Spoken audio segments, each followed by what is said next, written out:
Up next we have Jason Santo. He's a former comic book store owner and filmmaker.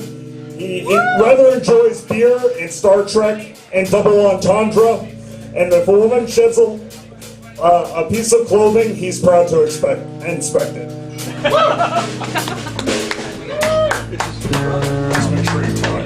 Jason.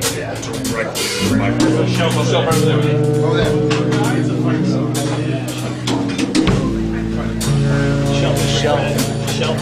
Shelf is your friend. Shelf is your film. My God, there's a man on the wing of the plane.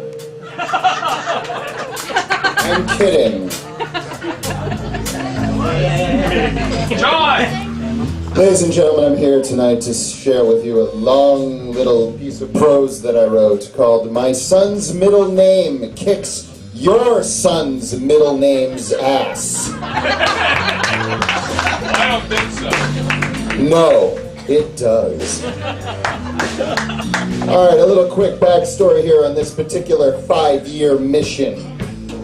I have never worn a Star Trek uniform, and I actually can't remember whether they found Khan on SETI Alpha 5 or SETI Alpha 7. And I also don't agree with the statement that you have not read Hamlet until you have read it in the original Klingon. All this said, I do love me some Star Trek. I do. And in particular, I adore the character of James T. Kirk, as rendered into emphatic, pause-filled life by William Shatner. Sure, Picard was noble, and Sisko had gravitas, but Kirk was the captain that taught everyone else how to be captain. Strong, confident, and with sideburns like tornadoes striking at his jawline, Captain James T. Kirk is simply unmatched in leadership, charisma, and general swagger.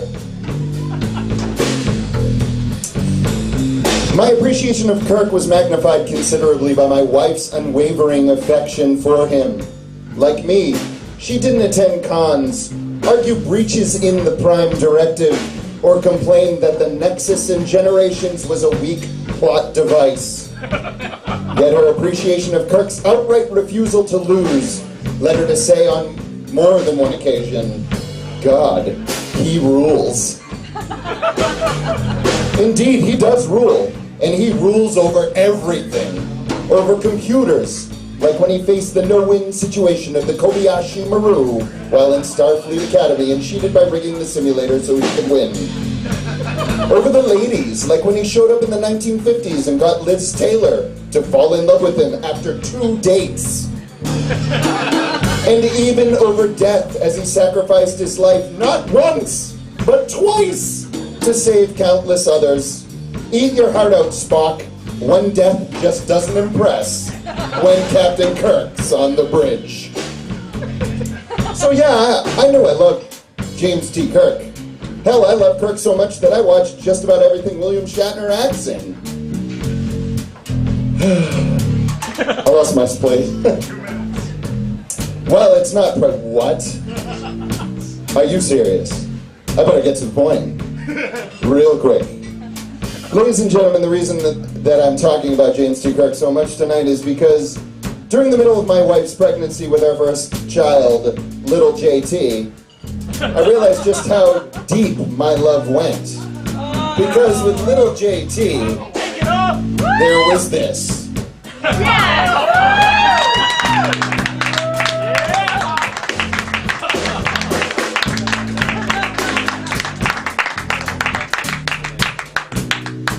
What's in a name?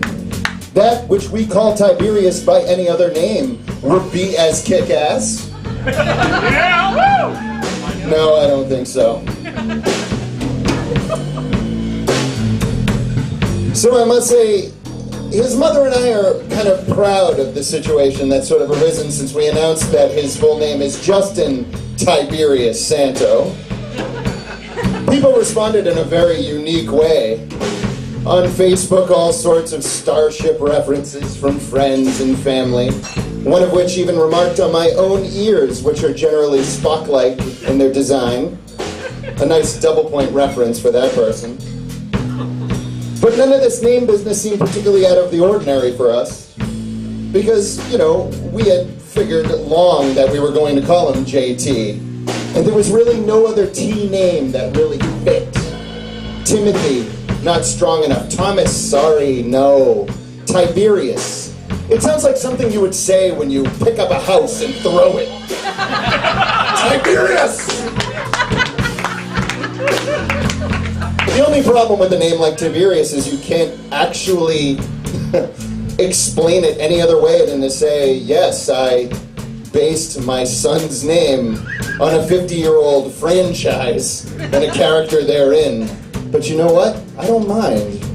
Because Captain James T. Kirk, he's special. He's different. And he's oh so sexy.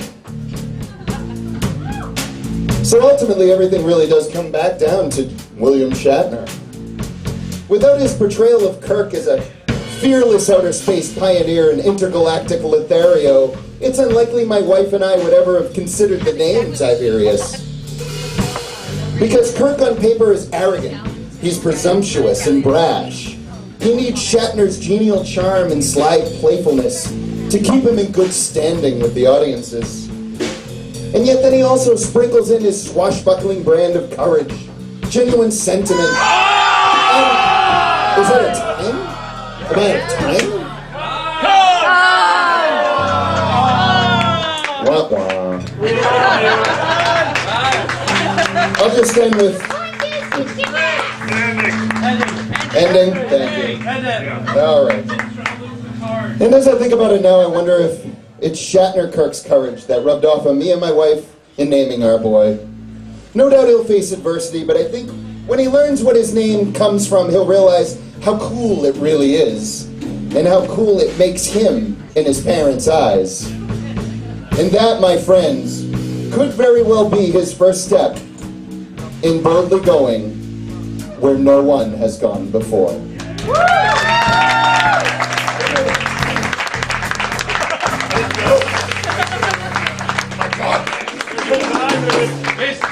I'm a host, not a timekeeper. We can talk all night about our son. This is Captain James T. Kirk commanding the USS Enterprise.